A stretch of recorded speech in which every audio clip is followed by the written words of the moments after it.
everyone, it's Max and welcome to my November TBR. Now, in November, I am doing a month-long challenge, and that is Nonfiction November. So every book I have on this TBR is nonfiction. Now, I have 10 books on this TBR, and I'm doing kind of weekly themes, which you will see as I go forward. But I am really excited about this month. I'm just like kind of in the mood for some like nonfiction. I'm like never in that mood, but here I am in the mood. So the first book I'm going to talk about is my audiobook for the month, and that is The Romanovs. Now, I cannot remember who this is by, but it is basically a chronological tale of all the czars from, I'm assuming, the first one through to Nicholas II. And I am excited. I'm fascinated with Russian history. I don't read a lot about it. I know, you know, I'm mostly versed in Anastasia and Nicholas II and that whole story, but I am also very excited for the rest of these czars so I can learn more about like Russian history as a whole and kind of the Romanov family. The first themed week I'm going to talk about is Tutor Week. Are we surprised? If you've been on my channel for any time, you know I am really fascinated with Henry VIII and his 6 wives. My senior film thesis was about Henry VIII's last wife, Catherine Parr, which is what this book centers around. This is Catherine Parr, the 6th Wife by Alison Weir, the 6th and final book in her 6 Tudor Queen series. I love this series. I've really enjoyed each one, and this is about the last queen and my favorite queen. I'm so excited. Catherine Parr is the one who outlived Henry. She was a huge supporter of the Protestant religion, or the Church of England, and she got in some very hot water with Henry over it, and she is just so cool. I love her, and so I am so excited to read a book about her. Also, if my hair looks wet, it's because it is. I got out of the shower like an hour ago, ate dinner, and now I'm here, but it is still a little wet, but I promise it's not like grease or anything. And then the next and last book in the Tudor theme is Wolf Hall by Hilary Mantel. Yes, it's on another TBR, and this time I am adamant I'm gonna finish it. This follows Thomas Seymour. No, maybe. Who did this follow? Thomas Cromwell. This follows Thomas Cromwell, who is one of Henry's biggest supporters and advisors, but he is also the one who recommended he marry both Anne Boleyn and Catherine Howard, and I think Anna of Cleves, and he ends up losing his head for it.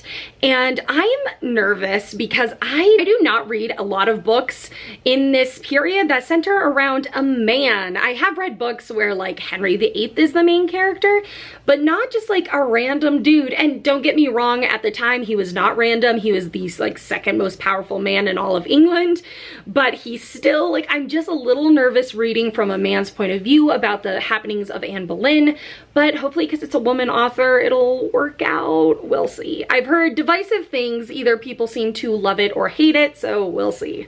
The next theme is Greek. And now these two, are they nonfiction? I say yes, because it is I keep wanting to say a chronology, but that's not the word. It's like, it's taking from so many different studies, and even though it is debated on whether these people are real or not, but for a long time people did think they were real, and that is Greek mythology and Roman, and I think just like mythology in general. And so the first book I'm talking about is Heroes. The next book is Mythos, both by Stephen Fry. I read Troy by Stephen Fry earlier this year and loved it, and I just love his writing style. He has citations, so he's not just like pulling these out of nowhere. I've heard great things about these, and I am just pumped.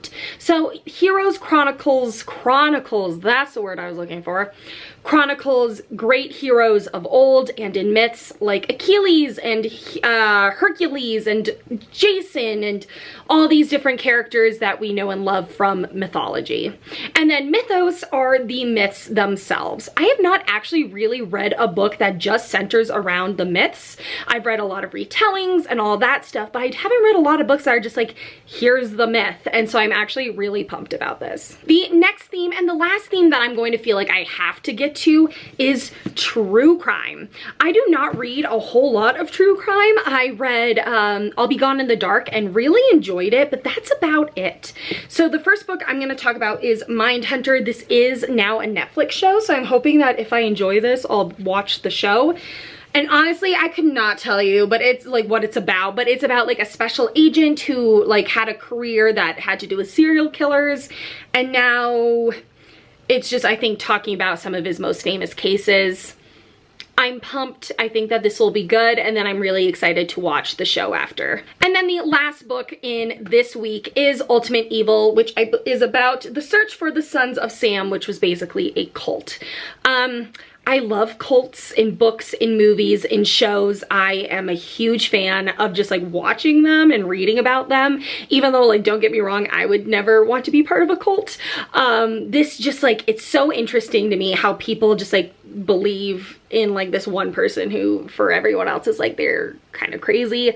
But I am pumped about this. It's huge. I mean, she thick. Oh, she's not even that thick. Like, she's just over, I don't know why I'm calling it a she. It's just over 500 pages, actually. So that's not bad. It just looks and feels much bigger than that. But the cover is like matte and so soft, and I'm pumped. The rest of the books are books that I got from the library, and they are centered around science. So these are like the most nonfiction of the bunch, you could say, because this is all about different aspects of science. But I am really excited about two of them. One of them I'm intrigued about, but I hadn't heard of it like I've heard of these other two. So the first one is The Rise and Fall of the Dinosaurs by Steve Brusatte. I have been interested in this since it came out. I just have not picked it up because I just haven't given myself like the time and the like really desire to like read nonfiction. But I'm fascinated about the dinosaurs. Like, give me all of it. Like, hello? Okay, and then this is probably a lot shorter than it looks because of like bibliographies and stuff. But I'm, yeah, really intrigued with this. So yes, 350 pages, which is not long, but it's about the rise and fall of the dinosaurs. Shocking, I know, who'da thunk, but pumped about this. The next book I have been seeing like everywhere, and I don't know what it is about this. It is a pretty famous science writer, but that is Packing for Mars by Mary Roach. And this is kind of telling like behind the scenes secret stories about astronauts. And it is short, and I am excited. I've heard great things about Mary Roach. I know she's a very like easy author to get into. And I am pumped. She's like known for the books with like the covers with like the big mouths and the smiley faces and like stuff. And this is the first book I'll have read from her. But when I was in Egypt recently, I was on a dive boat, and a woman was on there that was reading this and seemed to really like it. So excited to try this one out. That stack is so precarious, but this is literally gonna be my thumbnail, so we'll see how this goes. And then the last book is the one that if I don't get to it, that's okay, but it's a nice even 10, so like I really want to get to it. But that is the Icepick Surgeon. Murder, fraud, sabotage, piracy, and other dastardly deeds perpetrated in the name of science. So this is kind of like throughout centuries and centuries and centuries. I think it starts with like Cleopatra through to today, and like corners that doctors have cut and bad things that doctors have done in the name, or scientists have done in the name of science. And this is by Sam Kean. This cover really spoke to me. I was literally just in the library to pick up Rise and Fall of Dinosaurs and Packing for Mars, and I saw this and I was just like intrigued for sure. I'm definitely like, I want to know more. I want to know, like, I'm just like really excited to read about it. It's probably also going to make me very angry, like, because of, you know, how they just have no respect for like human life. If it just all happens with like dead bodies, I care less, but we'll see. Intrigued though, for sure. Ooh, can they stay up? Will they stay up? Stacking them on a bed is probably the wrong way to go. But that's it for my November TBR. Wish me luck. If you've read any of these or know a lot about the subject, let me know in the comments below. And if you're participating in Nonfiction November, let me know.